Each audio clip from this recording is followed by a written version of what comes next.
This is your girl Yannick Taylor, aka Priestess, hostess of Conversations with the Priestess. Here's a preview of what you may hear on Conversations with the Priestess. We weren't meant for monogamy, let's be honest. Like, we have needs, let's be real. And communicating that, what you want, what you don't want, what sets up.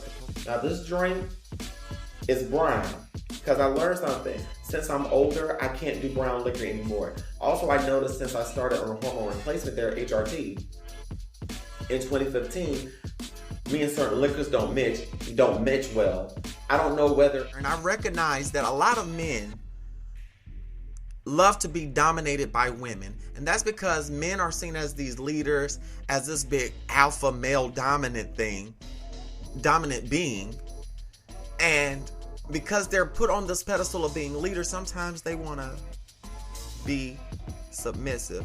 Back when I cosplayed a Butch Queen in South Carolina around 2011, I was on Craigslist. This is when Craigslist was bumping and before they had gotten rid of the personal section. I hope you enjoyed that preview. Join me on Wednesdays at 9 p.m. for Priestess After Dark. Full video versions of the podcast can be found on patreon.com/CWT-Priestess, and join me on Fridays at noon for our regular Friday post. Live, love, and be free. Smooches. Available on Spotify, Apple Podcasts, YouTube, anywhere you download and stream podcasts. I'm looking for my reefer. I just want to smoke. I'm looking for my reefer. I just want to smoke. I'm looking for my reefer. I just want to smoke. I'm looking for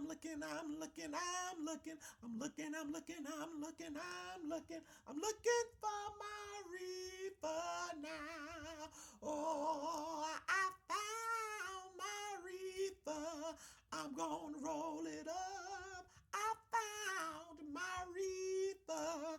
I'm gonna roll it up. I done found all my reefer. I'm gonna roll it up. I'm smoking. I'm smoking my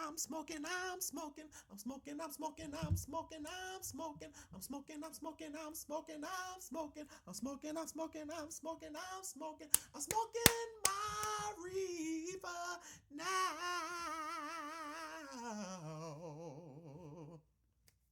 And for that, I'm going to Christian Hale. Let's start the show. Hey, what's up, everybody? This is your girl, the Priestess, never your mistress, Yannick Taylor. Honey, here's another episode of Conversations with the Priestess. So get your libations and get your ancestors and sit down and have a conversation with your girl.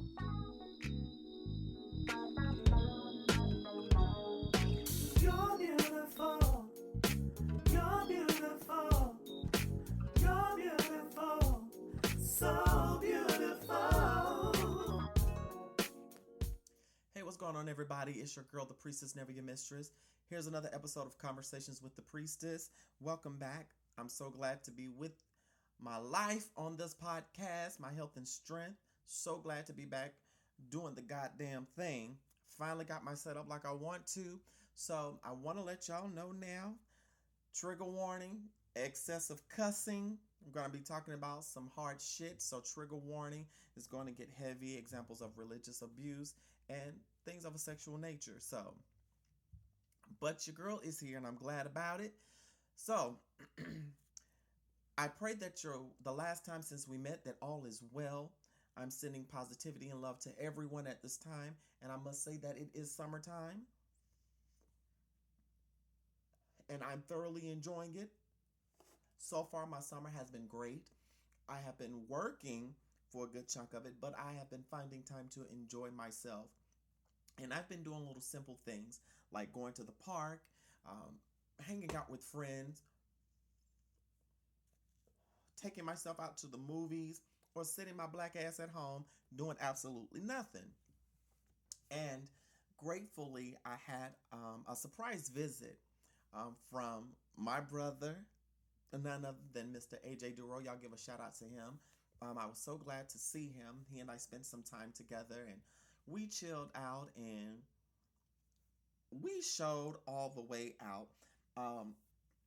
And we were going to record some episodes, but we decided to just chill out and relax, have a good old family time, brother and sister. And I'm so glad to have had my brother with me. And also, um, while that was going on, I had the opportunity to have my first Erica Badu experience. I really did. And it was one hell of an experience. I absolutely loved the show.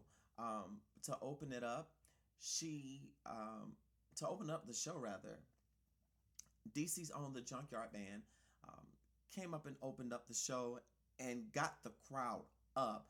DMV represented, DC in particular represented very well. You know, it's not DC without Go Go. You can say whatever you want to say. DC Go Go is where it's at, and if you say Go Go ain't where it's at, baby, meet me in the parking lot. We can square the fuck up. That's how we gonna roll up in this place, okay? But yet and still, I'm just excited that I was able to experience yet another amazing artist. And if you know one of my other favorite artists, Duran Bernard, you know the deal with him and Erica Badu. I don't have to tell y'all that. If y'all don't know about it, just go ahead and research, okay? And also, Yasin Bey. He was one of the acts as well, and he showed his ass. And I love his quirkiness. I love Yasin Bey's quirkiness because he was just rocking out, honing his craft, not honing his craft. He was expressing his craft, representing who he is, and just doing all of his great hits and stuff. But the reason why we were all there, Miss Erica Badu herself, baby, oh my gosh, she opened up with her classic, On and On. And she did all of her great stuff. She did Window Seat, Tyrone. She called all of the Tyrones up. She did a little thing where the Tyrones came up, gave their name and stuff. You had a couple of people that didn't know how to follow instructions. But, you know, she was just having fun. But also, she did Next Lifetime, and she did one of my favorite songs by her, 82,000. That is one of my favorite songs. This world has changed. This world has changed. I absolutely love that song. And Erica Badu has been a staple in my music forte for a long time. She's been in my repertoire for a long time. I've done a couple of her songs in different places, and I really live for her. I love her style. I just love Miss Erica Badu, honey. Now, I will say, I'm glad that I had this experience. I wanted to get off from work and let my hair down and relax, and I did just that. And yes, your girl was nice and high like I am now during this podcast, smoking some tree. Okay, so yeah, I had me some good tree, honey, and baby, I had one glass of wine. I don't drink much anymore because your girl is getting older, and you know, me taking care of my mental health, I realized that I have struggled with alcohol addiction in the past and drug addiction. So, bitch, you have to do what's right for you. So I did have one glass of wine, and I was able to recover within a couple of days because I'm not a spring chicken anymore. But I thoroughly enjoyed myself. It was a real experience, and I cannot wait to see her in concert again before she retires. But the fact that I'm not going to tell her age, that she is a well-seasoned woman and she still looks good. Yes, ma'am. Yes, ma'am. And to see her dancing on the stage and how her band just flowed together, and her background singers are out of this world. Like, come on. You know who her most famous background singer is, Mr. Duran Bernard. Like, come on now. He came from that stock now. Come on, honey. And I absolutely love the fact that she stayed true to herself, and she sounds just, oh my gosh, like, her vocals are just so crisp and pristine. Yes, long live Erica Badu. After it was all said and done and leaving the concert, I have a question, y'all. I have a question. To my cishet men, particularly my black cis men, why are y'all so fucking weird? Why are y'all so fucking weird? So, mind you, I'm dressed in a nice black dress. It showed a little bit of my chest, but it covered up my breasts. And it also showed a little bit of my stomach, you know. And I had on my nice little sneakers, my earrings, and jewelry.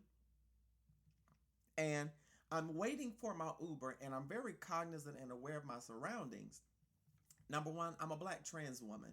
Number two, the political climate that we're in is a motherfucker. Let's be real, it's a motherfucker. And number three, it's late at night. So, you know, the freaks come out at night, but they're out 24/7. So it's a crowd of people walking on the sidewalk. So I step to the side underneath an awning at a restaurant, and this man walks by me, and I look up, and he's giving me this mean mug and just looking at me. But I'm guessing he was with his homeboy and his lady friend. This man turns all the way around and looks at me and just watches me. I'm looking at him, but I'm backing the fuck up and making sure I'm getting to near where this police officer was standing, directing traffic and stuff in case I had to cause a scene or something. But thankfully he kept walking, and I'm like, dude, why are y'all so fucking weird? Why are y'all so fucking weird? Why must y'all be weird? Like, come on. Like, just smile and nod and keep walking. You ain't got to do all this extra staring and creeping and shit. That's the type of shit that make women feel unsafe. That's the shit that make us feel unsafe when y'all do weird shit like that. Stop doing that shit. Get over yourselves. Honey, please. But needless to say, thankfully, I was able to get in my Uber safely and bring my black ass home.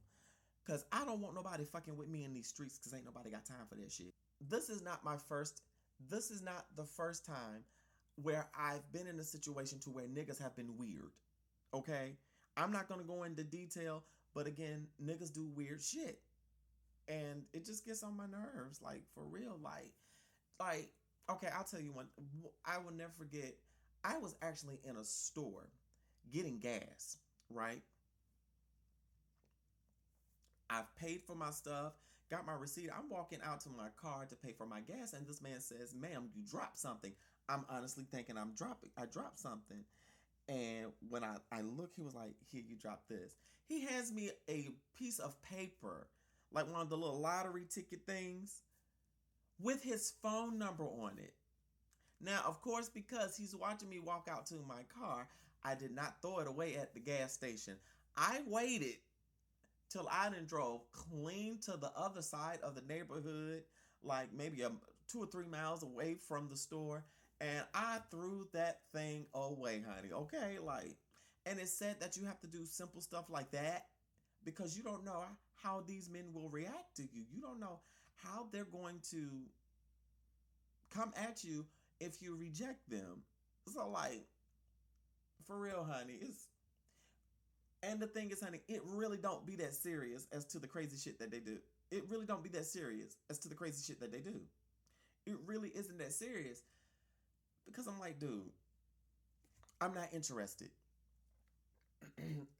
If I'm not interested, then just take that L. You don't have to be disrespectful, and you don't have to assault and or harm us like that, you know?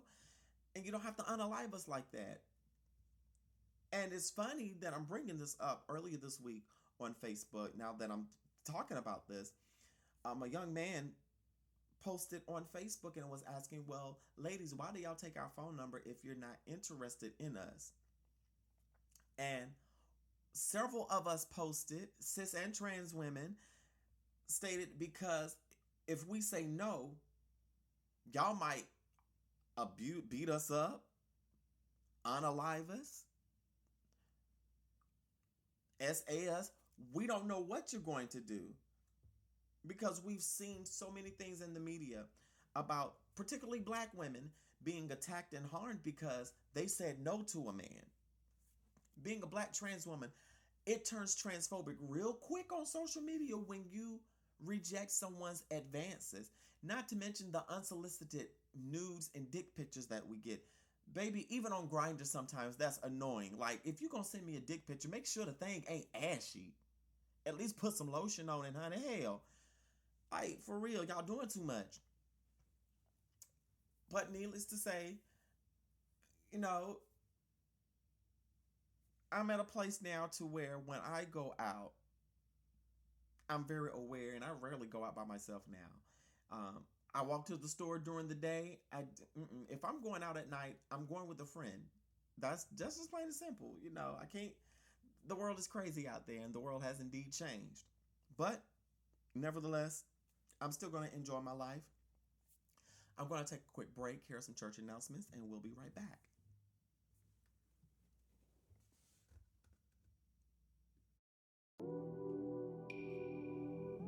Fridays are about to get spicy. Conversations with the Priestess presents Not Safe for Work, Trans Sex Talk.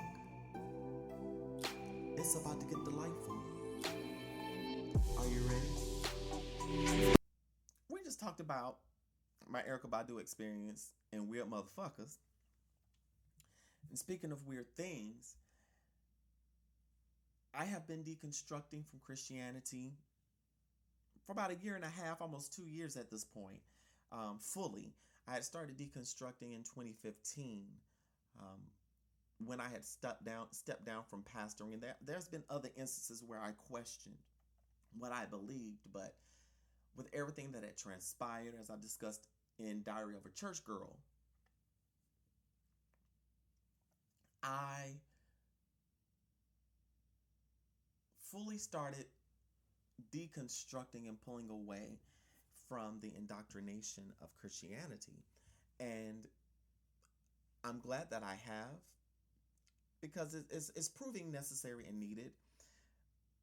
And as I've began on this journey of healing, reconciling my identity outside of religion, outside of what was taught to me, now that I'm doing all of that, from the outside looking in, it looks weird. It really does look weird.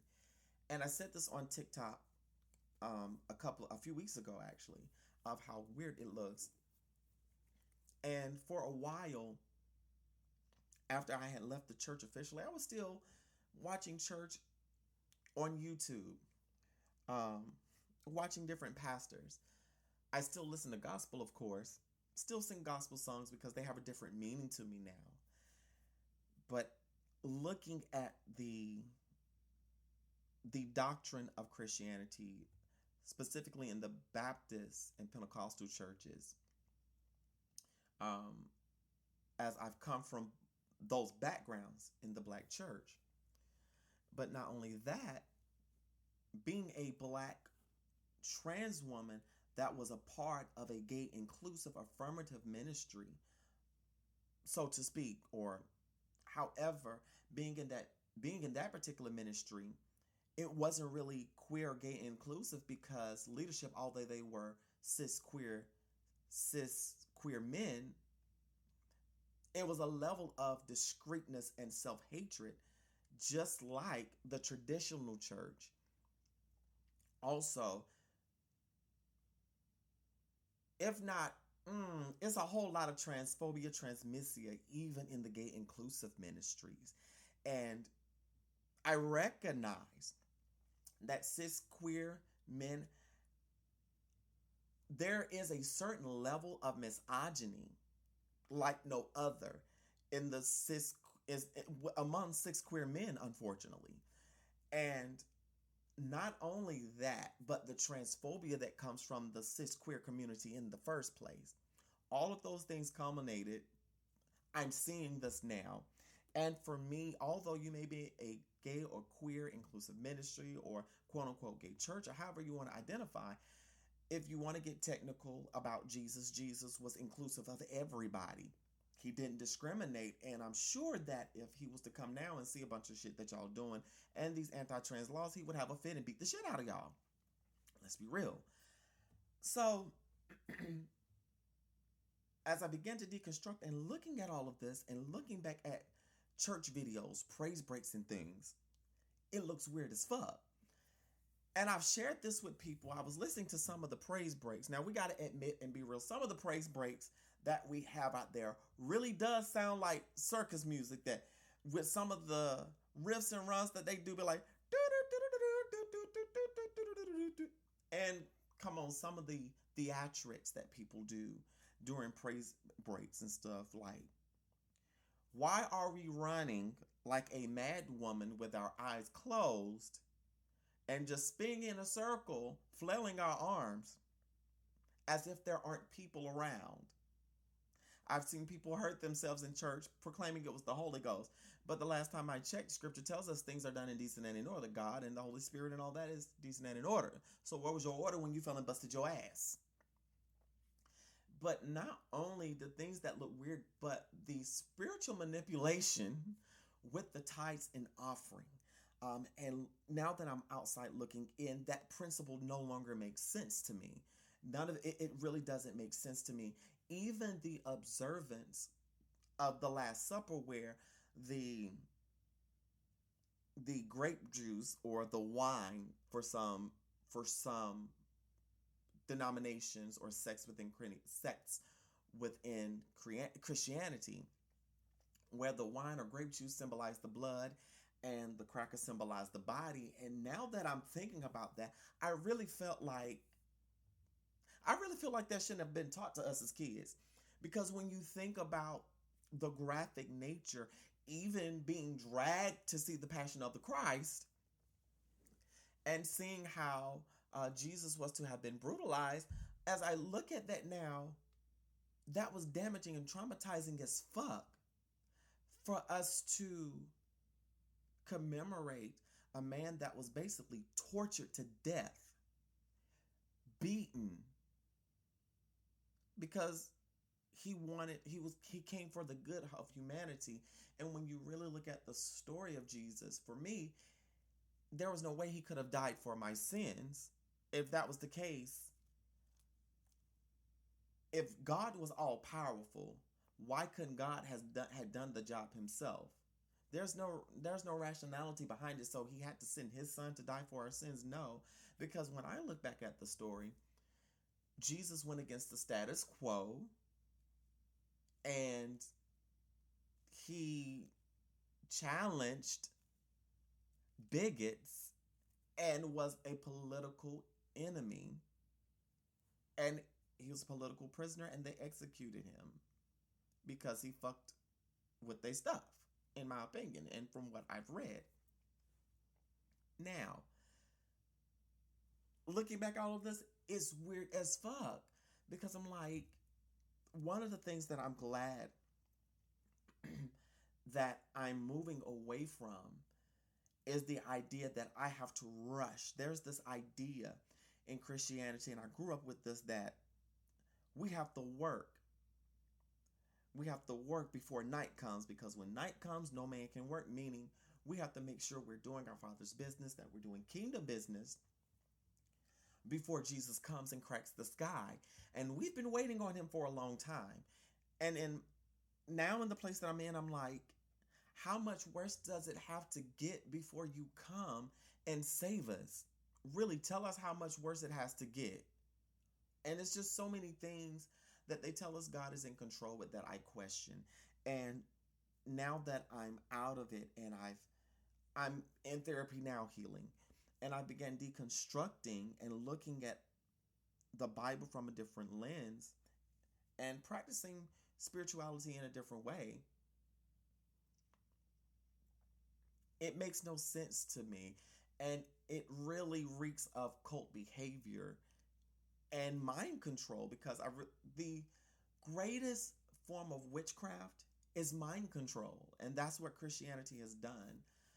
And now that I've fully accepted myself as the queer Black trans woman that I am, that loves to sing and love sex, a lot of the rules and regulations about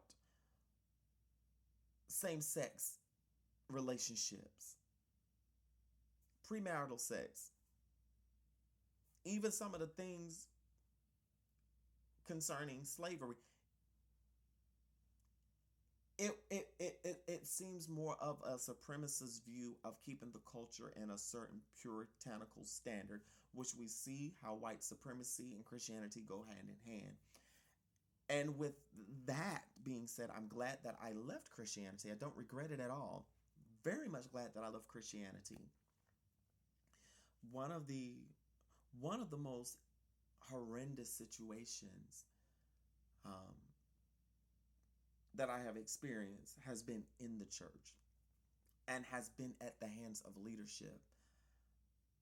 And that having that experience of being taken advantage of by leadership in not just finances, but monopolizing my time, and even in a sensual sense, if y'all get what I'm saying, having that happen, it shook me to my core.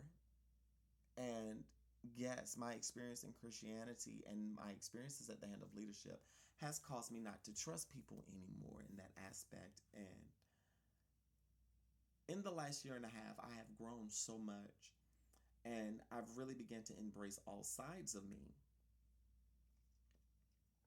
And now that I can look back and look at how all the flailing of the arms we did, rolling around in the floor, screaming and hollering, it was just an emotional outlet in us just flailing ourselves around for nothing, when all we really needed was a therapist, someone to talk to, and to really see how we were being oppressed in that system. And I'm glad that I'm out. I'm glad that I'm out. And healing is of the essence, and I'm glad that I'm on my wellness journey, on my healing journey. Yes, I still play with my tarot cards every now and then, and I do the damn thing. And I know that along with my transition, me living Christianity, that has caused a rift between my family and I. And it's mainly been my transition, but I'm yet making it through. So I'm just going to keep living. I'm going to take a quick break. I'm coming right back. Y'all live, love, and be free. Smooches. Welcome back. I just want to add to y'all, add to everything that I've said. Y'all, if y'all are smoking weed, make sure that y'all are drinking plenty of water. Because during the break, your girl almost damn near choked because she decided she wanted to hit a blunt. Made of hemp rat, thank you. I haven't had any tobacco or nicotine for going on 4 weeks now. I'm 4 weeks in. My nerves. Y'all pray for me. I need it. Send me love. But make sure you're drinking water when you're smoking weed, because you don't want to choke to death, okay? And thank God for smoking clean. But I wanted to share with y'all some of the things that I've been doing for self-care. So self-care is very important to me. And ever since I learned how to take time for me, go chill out, go get your nails done, it's worked for me. So here lately, what I do for self-care, in the mornings when I get up, I make sure that I have enough time to meditate. And I love listening to binaural beats or soft, chill music in the mornings. Sometimes I may listen to sleep sounds. And this allows me to quiet my mind from when I wake up in the morning. Dealing with anxiety and depression, sometimes it's hard to get started during the day. And it's hard to find that motivation, especially if you're experiencing a depressive episode or you're depressed. But what I've started to do, especially when I'm coming out of depressive states, and to try my damnedest to lessen the depressive episodes, I do that as a mode of self-care, but also I do yoga. Before this episode podcast, I was camming on mini-vids, and I started doing yoga And it felt so good to do yoga. I was doing a sacral chakra based yoga, and it worked wonders for me. And it opened up my hips. It allowed me to stretch, but it also allowed me to release the tension from the day. And I needed that release, honey. I really needed that release. And I'm glad I got the release. So, yeah. I've been doing yoga, but also I will take a hot bath when I get off from work. When I tell you, a hot bath with some Epsom salt, lavender Epsom salt, gets you right there. And for those who may drink wine, have a glass of wine with you if you like. Light some candles.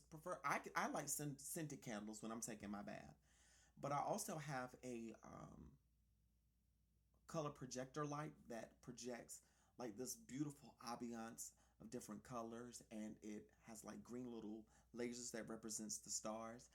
I put that in the bathroom with me, and I relax, and I might smoke my J, smoke my blunt, drink my water. If I decide to have wine, I'll have my glass of wine, and I begin to relax. I may put the eye pack over my face, or a warm rag over my face or on my head, and just relax. Take in the sound and just decompress. And that really allows me to ground myself, and I absolutely love it. For those of you who are listening, please tweet me at yannicktmusic on Twitter. My yannicktmusic IG is down indefinitely, but y'all can follow me on Instagram at CWTPriestess. Y'all reach out to me and let me know, what is your self-care routine?